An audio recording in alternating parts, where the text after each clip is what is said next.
देखिए, आज north east देखिए, आप गया है कभी? Please visit North East, then you will discover that truth. बस नीति है और नियत भी है। साहब जी सोनवाल साहब तवज्जो चाहूंगा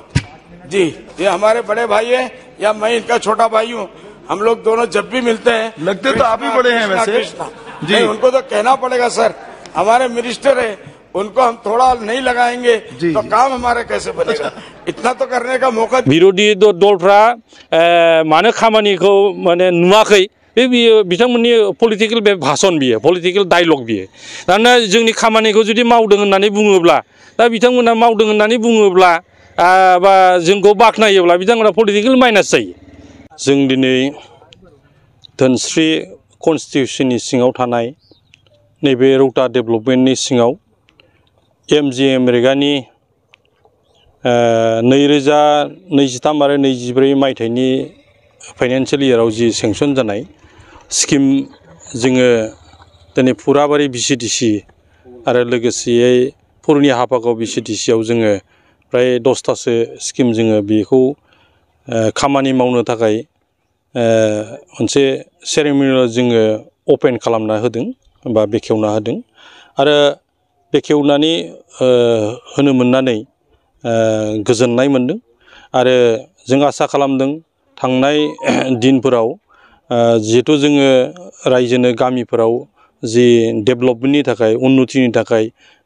जिफोर जों खोथा होदोंमोन इलेक्शन टाइमाव जे उमुक लामाखौ मावना होगोन, उमुक बान्दोखौ मावना होगोन, बेबायदि खोथा होनाय आरो लोगोसे रायजो राजानो नांगौ होननानै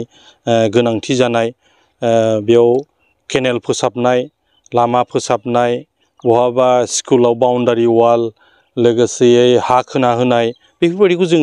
मावना होनो जोङो दिनै सेंसन मोनदों आरो बे सेंसन मोननायखौ जोङो दिनै बेवहाय जायफोर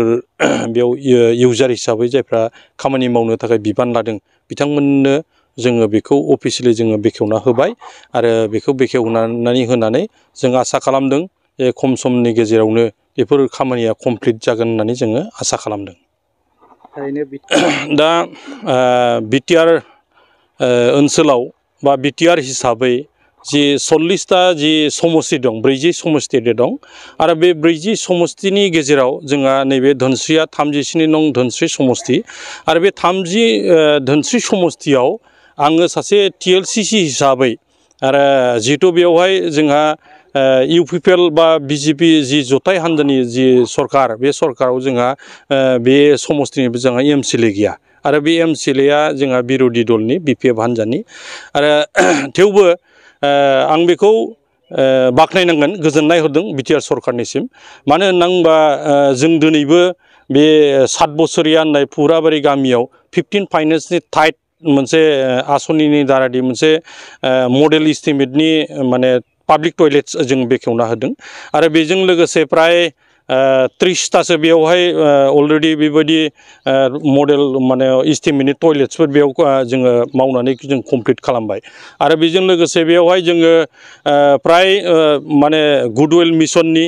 आरो माने EOP आरो लोगोसे SOPD निफ्राय जोङो CC ब्लकनि जों खामानि मावबाय आरो 20 किल'मिटारनिबो बारा जोङो मा होनो सेन्ट ग्रेभेलिं जोङो बिटिआर सरकारनिफ्राय जोङो बेखौ मावनो हादों आरो बेवहाय माखासे माने कमिउनिटि हलफोरबो जादों आरो जेसेबांखिनि गभर्नमेन्टनि फ्लेगशिप प्रग्रामफोर दङ,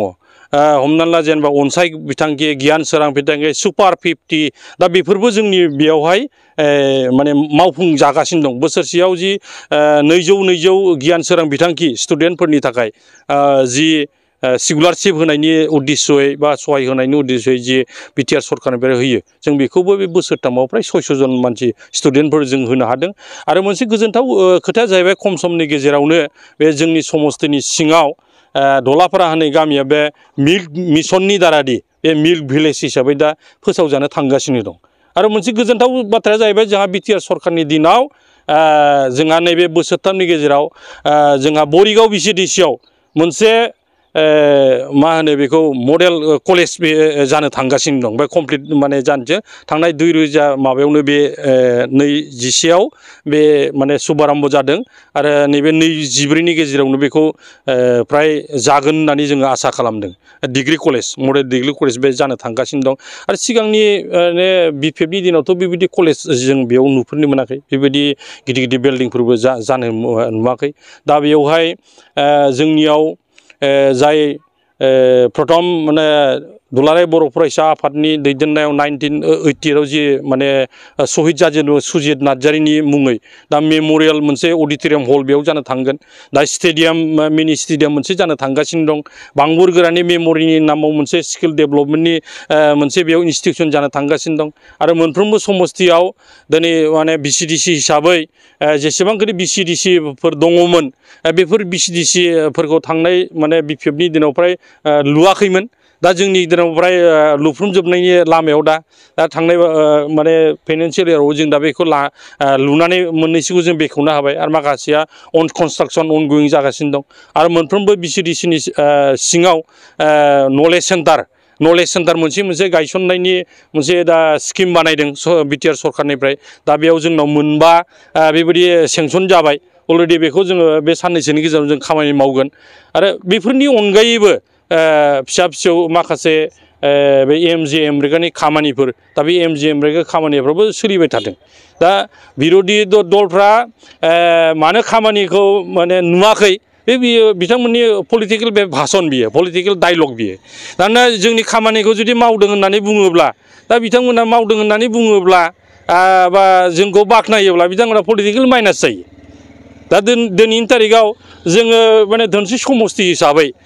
जोंहा एमसिएलए गैया थेवबोथ' जों सरकारनिफ्राय जेसेबांखिनि मोननो गोनां माबा दङ दा नैबे 2003 आरो 2023 आरो 2024 2023 आरो 2024 मायथाइयाव दा 10 किल'मिटार सिसि ब्लकनि लामा बे साननैसोनि गेजेरावनो जोंहा प्रमद बर' बिथाङा फैनानै बेयाव माने बेखेवफैजेनगोन दा बेफोरनो जोंखौ फोरमान खालामो जे जोंनि धोनस्रियाव दिनै जोंनि एमसिएलए गैयाबाबो जोंनि बिजाथि गैयाब्लाबो नाथाय जोङो जिहेतु बिटिआर सरकारनि दैदेनजानाय सरकार बे जोङो बिथांमोननियाव जेसेबांखिनि सरकारनि आसनिफोर दं बे आसनियाबो जोंनियाव बे दिनै सोलिबाय थादों